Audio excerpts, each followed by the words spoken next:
Cara mengusir tikus. Kalian ada yang punya ide menghadapi tikus-tikus yang semakin hari semakin menghabiskan bahan makanan di dapur kita? Seorang manajer restoran sedang diskusi kecil bersama para karyawan. Kenapa nggak dikasih racun tikus aja? Pak, berbahaya. Karena molekulnya bisa terbang ke udara nanti meracuni makanan lain. Kalau gitu pasang perangkap tikus aja. Ini juga beresiko. Kalau tidak sengaja mengenai customer, kita bisa terluka. Suasana hening sejenak, kemudian seorang karyawan berdiri. Saya punya usul. Kita kasih makan saja tikus-tikus itu. Jadi kalau mereka sudah kenyang, gak akan ngambil bahan makanan di dapur kita lagi. Tak disangka ide inilah yang diterima malam itu.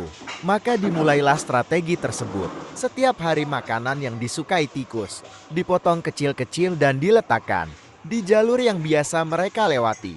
1 bulan berlalu. Hasilnya, bahan makanan di dapur tetap saja dilahap tikus. Bahkan kelihatannya mereka lebih rakus. Manajer bingung melihat hal ini. Ia membuka ponselnya dan mencari adakah ahli di bidang pengendali hama yang terdekat dari restoran. Ahli itu pun dipanggil dan mendengarkan kronologi yang terjadi. Sang ahli tertawa, ingat prinsip pertama melawan tikus. Jika kita memberinya makan, justru mereka akan semakin kuat.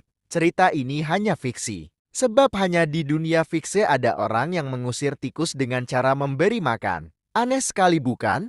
Tetapi jika cerita tentang orang-orang yang mengusir rasa malas dalam diri mereka dengan memberinya makan, sepertinya bukan fiksi. Karena kejadiannya mirip sekali dengan kehidupan kita sehari-hari. Kita tahu bahwa rasa malas adalah musuh, namun masih saja diberi makan. Aneh sekali bukan? Misalnya, hari ini ada tugas yang harus kita selesaikan. Namun kita berdalih seandainya bisa rebahan dulu setengah jam, mungkin akan lebih bersemangat. Padahal, musuh justru semakin kuat. Apa yang akan terjadi sudah bisa ditebak. Setengah jam kemudian, kita hanyut dalam rebahan yang semakin menggoda. Lalu memberi bonus tambahan waktu dengan berbagai dalih. Keesokan harinya, drama yang sama terulang. Hingga tugas itu pun menggantung berbulan-bulan tanpa kejelasan. Sering juga kita sudah punya target dalam memperbaiki diri. Seperti membaca 1 buku setiap bulan, berolahraga 30 menit sehari,